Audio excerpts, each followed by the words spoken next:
All right, let's go again. So I think you'll be pleased with the level of the lesson today. After coming off of optimization, which I don't know, I think you probably characterize as being somewhat intense. We have a little bit lower intensity lesson today, so we can all breathe a little bit. And it involves, believe it or not, you finding tangent lines. It's going to be, which is something you're good at. In fact, it's produced yawns, I'm sure, that you're like, why are we doing this? This is too easy for me. Good. I hope that's true. I hope that you feel that way about today's lesson. Okay, so did we get the right answer? Homework 8 tonight is what we'll be checking tomorrow. And the lesson today is, we're titling Linearization. I don't have a cool graphic there or anything, though. So we're talking about linearization today. And let's go to something else I say. I don't know.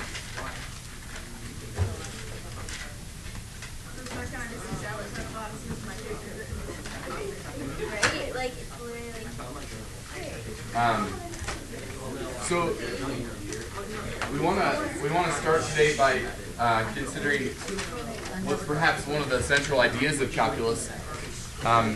We've said this before, and we'll say it many times again. But like, when in doubt, pretend it's a line. And that's like, if there were like we were to put a thesis to the lesson today, that would be it. It's like, just pretend stuff is a line. That's what we mean by linearization. And that's even what we meant early on when we meant differentiable. In fact, early on when we said the word differentiable, do you remember the other synonym phrase that we used? Two-word phrase. Instead of differentiable, sometimes we'd also say what's the first letter? L of both words. Locally linear, sometimes. Is that a phrase? Remember so in fact, remember we even said that sometimes instead, just to ensure that you understood what we were talking about. We asked, is this function locally linear at a certain point? And by that you understood, is it differentiable there? I don't think I ever. So the point is, for a complicated Kirby phenomenon, calculus allows us to use the tangent line approximation near a point to pretend like the function. So for values very close to a, the function and the tangent line act like one another. And that's a powerful idea for the sake of approximation of a function that has more complicated behavior. So, on slide 1, I'll tell you right now what we mean by the linearization. And by that, we mean the thing Cooney did on the warm-up, right? Just the tangent line approximation. I think we've always seen that as kind of a separate, kind of fun extra piece. Oh, we can find the tangent line to a curve. But we also want to use it, though, as a tool for approximation today in a way that will bring you to the forefront more than we have before. And we already have a little bit. We already have used the tangent line to use as an approximation tool before. So maybe none of this is new. So let's do this in general. And I'm just going to follow what Cooney did. How do we find the linearization of a function at x equals a? Well, let's kind of generalize the thing we've always done. What do we need to find the equation of the tangent line? Well, we need the x and the y coordinate. That's these two things. And we need the slope, right? And then the linearization, which we'll call L of x, is gotten like this. This is what Cooney did in the warm-up, right? This is what you do every time you write the tangent line equation. So I'll often call it L of x instead here today and in the notes and the homework tonight. But just know that by linearization, that's like a fancy word for the tangent line approximation.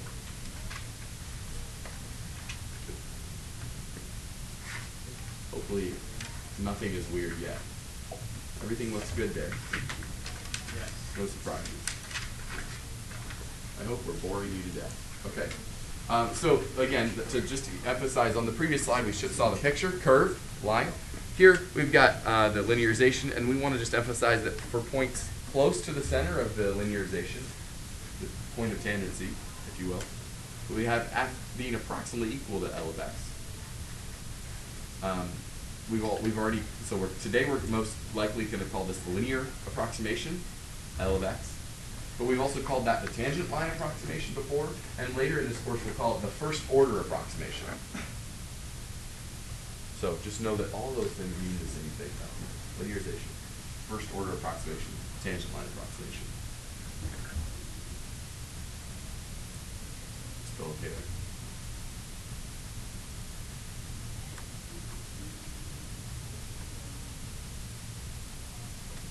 The reason that we can foreshadow later in this course, like at a given point, the tangent line is like the line that best characterizes the function at a point, right?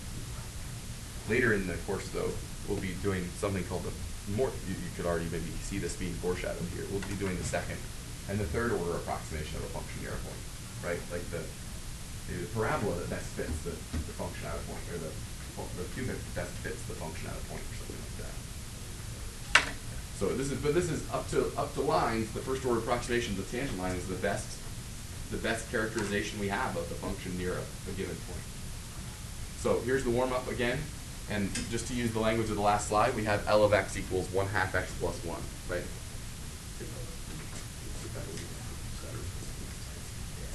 And the picture is there too. All right. So I just want to just take the moment with the warm up and compare how good this is as an approximation tool. So the first thing to note, and you can even see from my notation perhaps, well no you can't yet here. No, I have it on a slide here. What is f of 0? F of 0, and what is L of 0? And over in the last column I have, for each one of these, I have the error. So go through and fill these out. The first one, what's the error? 0, right? I mean, that's the center of the center of the linearization. So there should be no error there. We get, from both of these, 1. Beautiful. There should be no error at the point of tangency. They clearly agree on the value of y. So go through, you'll need a calculator perhaps, and try these. And I don't know, do you know how to do this on your calculator? You can use y1, put the function in y1 and the linearization in y2, and then just do y1, y2, subtract y1 minus y2 at these different values. Maybe I'll pull up my calculator to do it with you here. I'd like to just analyze how the error in our approximation to A is. We're focused on the error here.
No, it can be negative, that's fine. So here's what I'm typing into my calculator. I don't know. I'm going to use y3 as the error. Is that okay? And in fact, I don't know. Maybe I just want to see the error.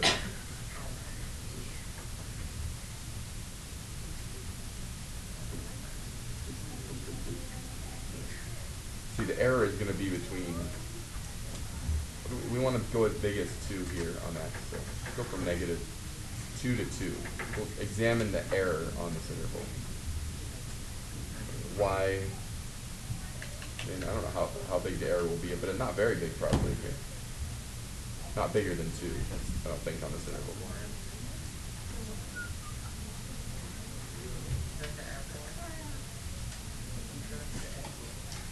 Yeah, this is a graph of the error between the two. Maybe I'll graph all 3 though for you here. All right, in black is the error. You can see it's 0 here. All right, so we can get at any given value we like. So say we want 0.05. I'm going to type in, hit trace and then type in 0.05. Type in 0.05. The first one in, this is the actual function. You can see up at the top. That's the actual function evaluated at 0.05, so write that down. This is the red linearization here, 1.03. And this is the error, which is on the order of 10 to the negative 4th, right? So very, very small. Negative 0.000457. You don't have to write it down there, but negative 0.0004. So do the same thing for the rest of these, and I'll write them down as you call them out here. Yeah. So you would always subtract the function from the linearization from the function.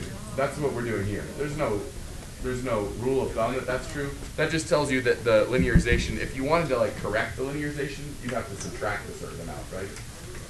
I mean, like when It you're comes out doing to be like an negative. error, right? It's going to be either negative or positive, Right, depending on what you do. Yeah. So if it comes out to be negative, that means your estimate from the linearization is above where it should be. If you were to subtract that, then you would get the actual value, right? Wait, this is always going to be f of x minus L of x, right? This is, I don't know that we'll ask you to do this a lot necessarily. I just want to illustrate when this is a good and when this is a bad approximation. So don't worry about that too much. But I don't think this is a bad way to order it, though. You could do it the other way if you want to. But here, if it's negative, that means that we like overestimated, right? Is all that means. What the actual value function is. So here, I think I said approximately negative 0.00004 is what we got for that error there. So give me another one of the errors. Did anyone get 0.005 yet? What is it when you plug in 0.005? Let's just give the errors here.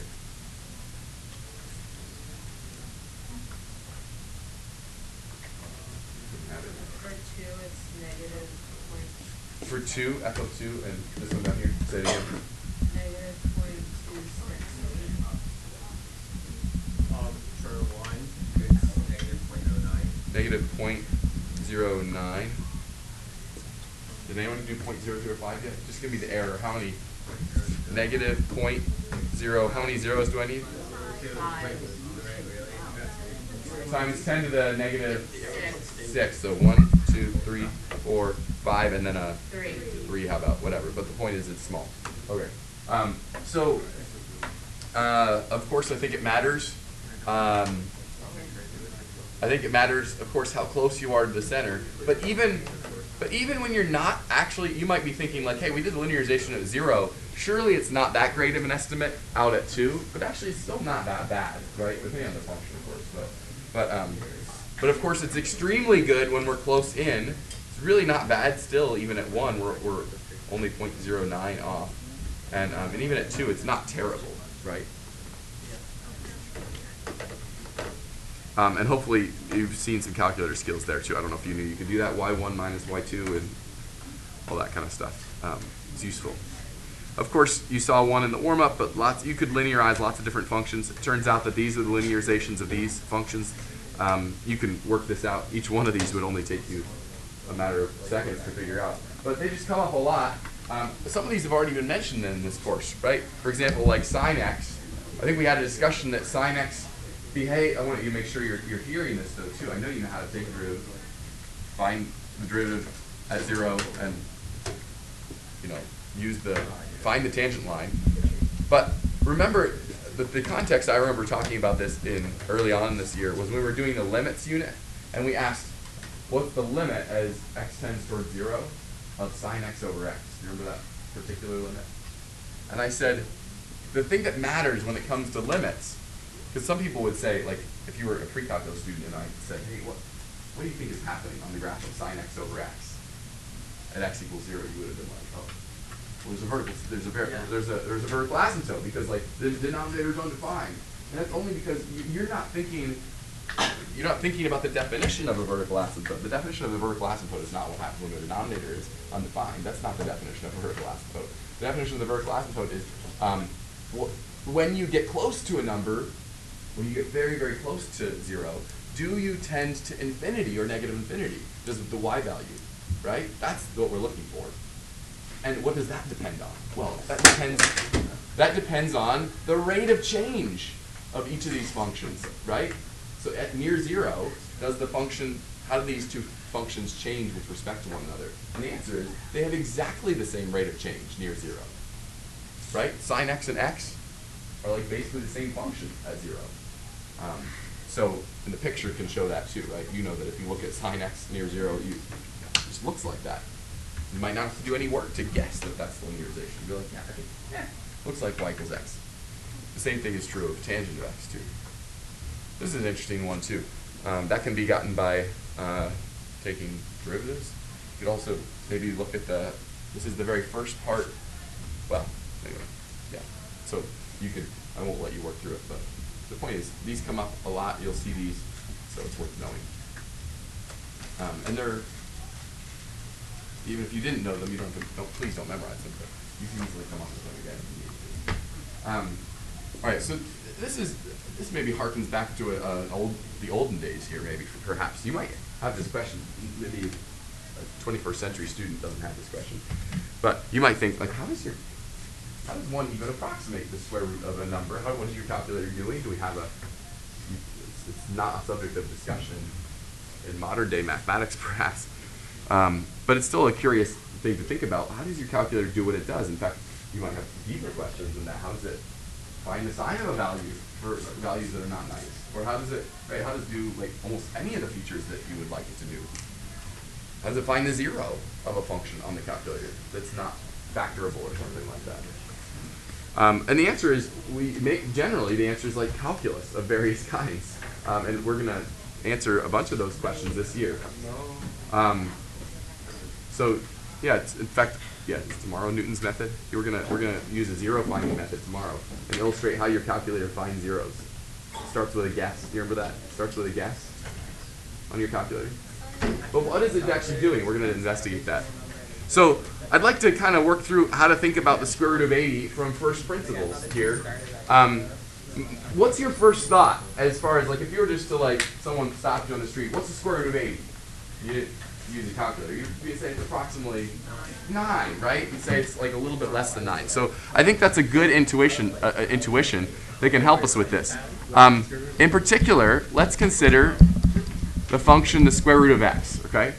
And we're gonna center this linearization that we're about to use to make this approximation at 81, because that's the value of this function that we know. So I'd like to center this, if you want to call the center A, that would be fine. But at a value that I know, like 81. And now I need the linearization of this function at that point. So let's all come up with that. This is not too bad. So we have 81. So if you want to call this x equals a, whatever. So 81 comma 9, right? Y equals 9 here. So we have the point. And then what's the slope at that point? At the point x equals 81. That is, what's f prime of 81? Yeah? Do we always use the positive number when the root linear? Like the warm up we knew it was 1/2 and now it's 9, not negative. Yeah, the square root of 81 is 9 only, not negative 9. Because we treat the square root function as being a single outputted function. Otherwise, it's not a function. Yeah, no, the square root of 81 is 9. Even though there are two things that, when squared, give you 81. All right, so I mean, we can write this as 1 over 2 root x or whatever. But so what is f prime of 8? We need that, 81. 1 over 18. Okay. All right.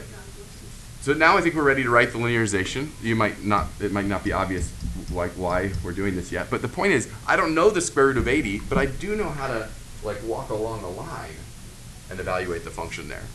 By using a linearization centered at an appropriate number, nearby number. So we're going to use 81, and we'll evaluate linearization at 80 in a minute. So what's the linearization going to be? Y plus the slope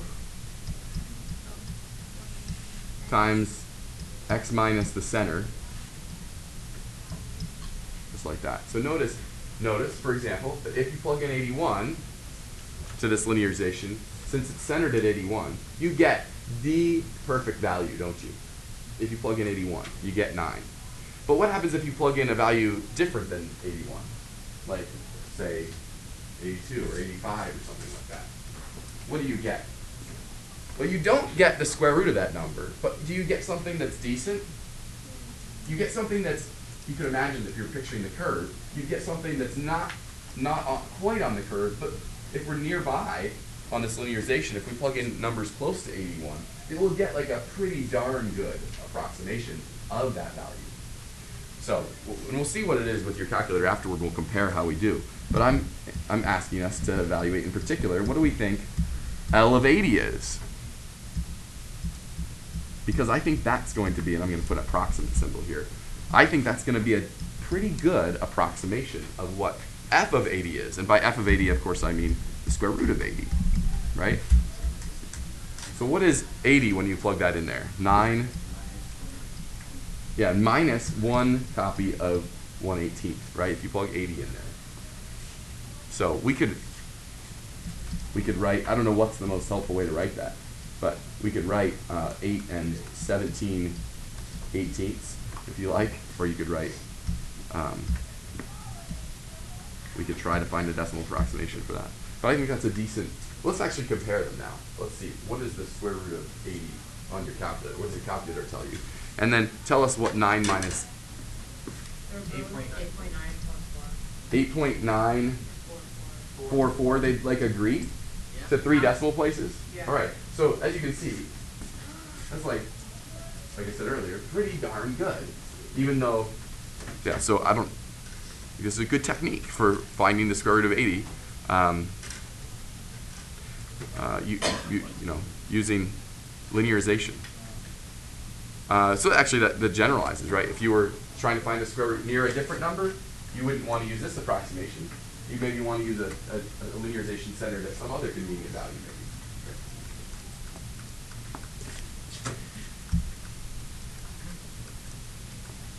All right. This leads us to the idea of something called differentials, and we'd like to say something about this. It rests heavily on what we've just been talking about. We've already used differentials this year, a little bit maybe here and there, but it's this notion of the dy and dx, and we're going to actually, for the first time today, right now, we're going to separate the differential in a way that might make you uncomfortable. But we understand dy to be some small, infinitesimally small change in y, and dx to be some infinitesimally small change in x, some very, very small change in x and y. So let's actually use that kind of analysis on the linearization. Let's start using the language of dx and dy. So, for example, if this is like the last example, if we're here at 81, say, well, we went to the left, but say you move just a bit to the little bit to the right, we're now at some value, the value a plus some small change in x. Notice that on the function we have this value, f of a plus dx. Well, then delta y gives you is this change here, right? The difference between those two things. But of course, if you use the linearization, then you get a different value. You get L of a plus dx. And that difference is not delta y, but hopefully it's something close to that. We'll call that delta L. And for very small values of dx, those two things are approximately the same, is what we're saying, right? We want to think of dx and dy as being small changes in x and y.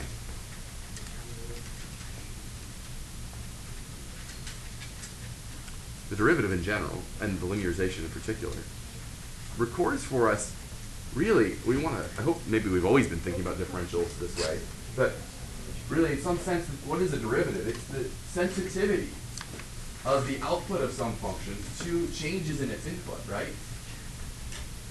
So if we nudge an input value, hey, I was plugging in 81, how much does the output change? What does it affect the situation, do you feel? If we nudge the input by just one in one direction or the other. And the derivative captures how big of a nudge the output receives based on a small nudge in the input, right? And some functions are more sensitive to that than others. And we'll see that in a minute here. So if on the last example we want to actually calculate dy here, I want to make sure you're remembering what our linearization formula is here. Remember, this is L of x from the last slide. L of x is the y value plus the slope times x minus the whatever the center of the linearization was. So how do we find dy on that last slide? Well, we said that's going to be the difference of the linearization at a plus dx and a. Well, what is in blue here? I'm just plugging this in here.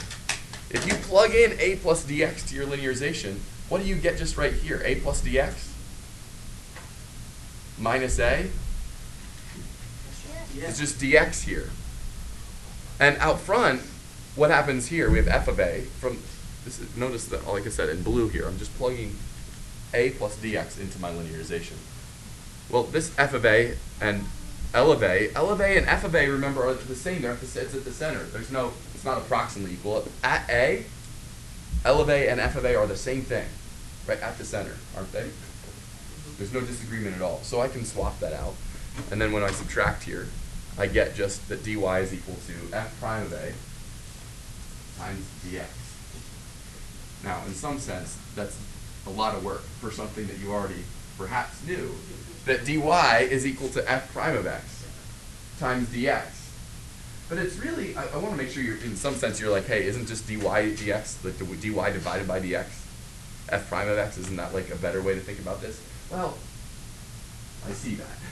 And I agree that maybe the result is like not surprising. But it does, when written this way, I hope, capture some other different thought for us here, right? That what this says now is that, what does the derivative measure? I won't say it again. The derivative measures the response to a nudge in the input, right? So if I change the input value by just a little bit, what is the change in the output? And the answer is, it's the derivative times the change in the input. That gets you the response in the output. So I think writing it this way, even though that might not look like rocket science, does capture a new idea about really what we've been trying to say all along about differentials. Small change in x, what happens? Well, small, or maybe it's a big change in y, I don't know. But the point is, this is the response based on some change in x. The derivative really just measures the ratio between those things, right? So let's show you what this means for this example. And by the way, the kinds of things this makes me think of are, what if your error was, maybe you've asked this in a science class or something like that, like what if the error in my measurement was within a tolerance of 0.01? How bad would my final calculation be? And that's actually a very complicated question depending on what your calculations are along the way. Depends if you squared things, depends if you added or subtracted or took the square root along the way. And guess what the pathway between those two things is? The derivative, right? And the differentials. Changes in an input could mean drastic changes in the output. Well, we'll see what the change in the output is here. We'd like to calculate what dp is. If a small nudge in the input, if we're near 2, what does that result in here? Well, of course, we're going to need p prime of t.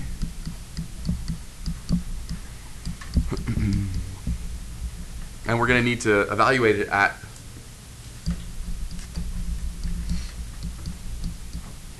two, right?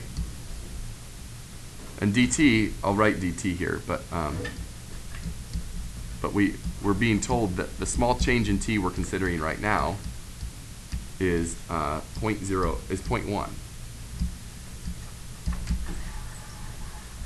So what is p prime of 2? We didn't say it yet.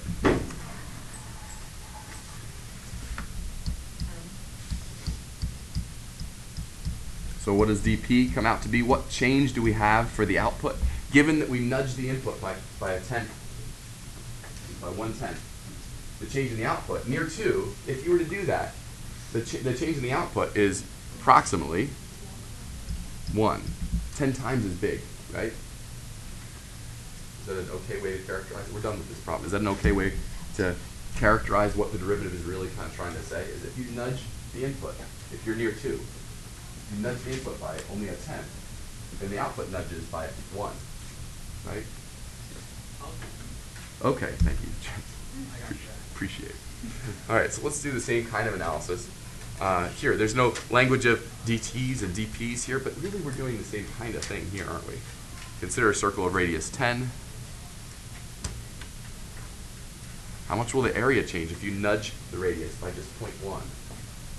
Say, like again, another way to think about this would be, like, what if you made an error in your calculation of the radius? You were like 0.1 off. What would that affect your area? How much would that affect your area calculation? The naive person would be like, oh, the area calculation is probably 0.1 off too. Well, hold up, no, that's not quite right, right?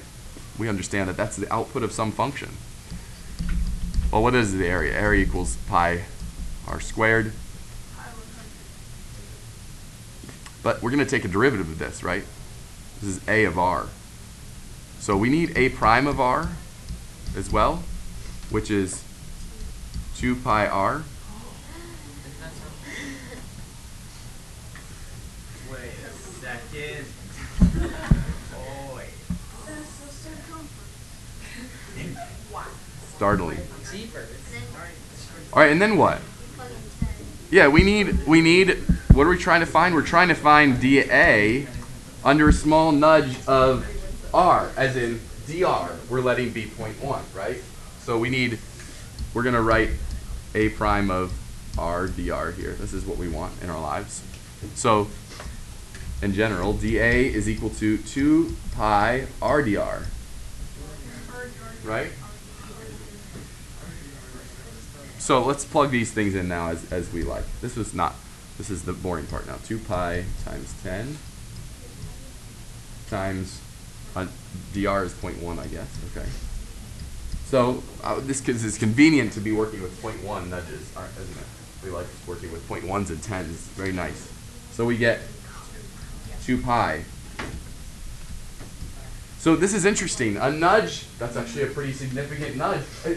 Notice that it depends not only on how big or small the nudge is, but it also depends on how big the circle is right now.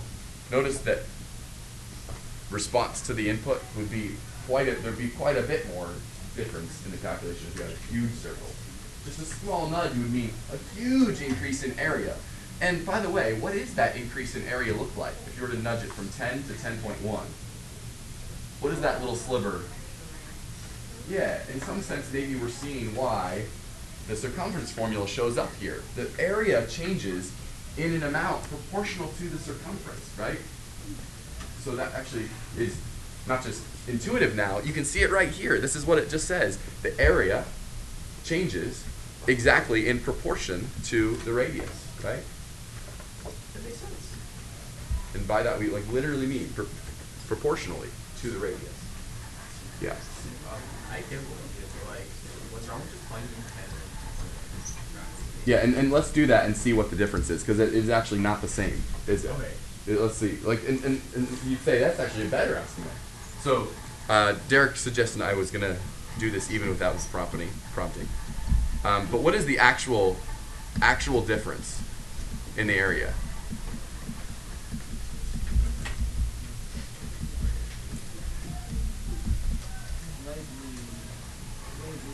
So the area of that is pi times 10 squared minus pi times 10 point, sorry, the other way around.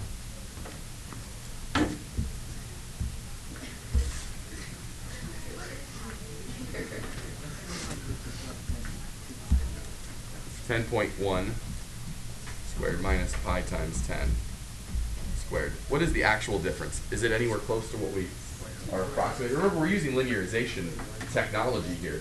What did you say? with like the number, like Yeah, what does this come out to be? 6.314. 6.314. So this is the actual difference. But we're using, remember, we're using this linearization as an approximation. So this is 6.28. Yeah, this is 6.28, right? Yeah, so it's roughly it's on the right margin. Yeah, let me answer a few questions in follow-up. I think this is my last example here.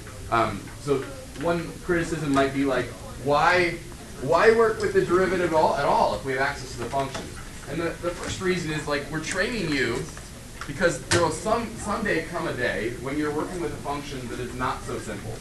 That is a very, very curvy function, perhaps in very high dimensional space. Like you have like a 17-dimensional object, right, that you're working with. I'm being quite serious, right? And it turns out that such objects, if you can think about it, are extremely mathematically difficult to work with. And so guess what we do? We just think about them as if they're flat spaces, very high-dimensional flat spaces. And then we can apply all of the results of a course that you'll also take someday called linear algebra. And linear algebra has to do with the algebra of high-dimensional linear spaces. And it all comes out very, very nicely then, if we can treat things as lines. It just turns out that like curvy things are messy, and lines are like really nice. You're right. In this particular circumstance, this seems like a more right answer, though. You're right. Yeah.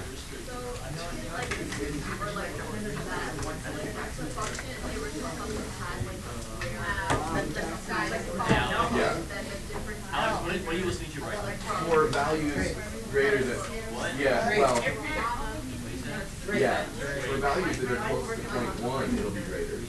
Right, but if you use your nudge is bigger than 1, then a nudge would produce a smaller. I want to make sure we're getting this right. I don't want to be careful to generalize.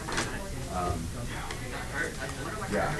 But here it magnifies that error, doesn't it? Yeah. Or on the cubic example, even more so. Yeah, really. Huh? No, I'll ask you again at the next course. Yeah. All right, homework 8 tonight, right?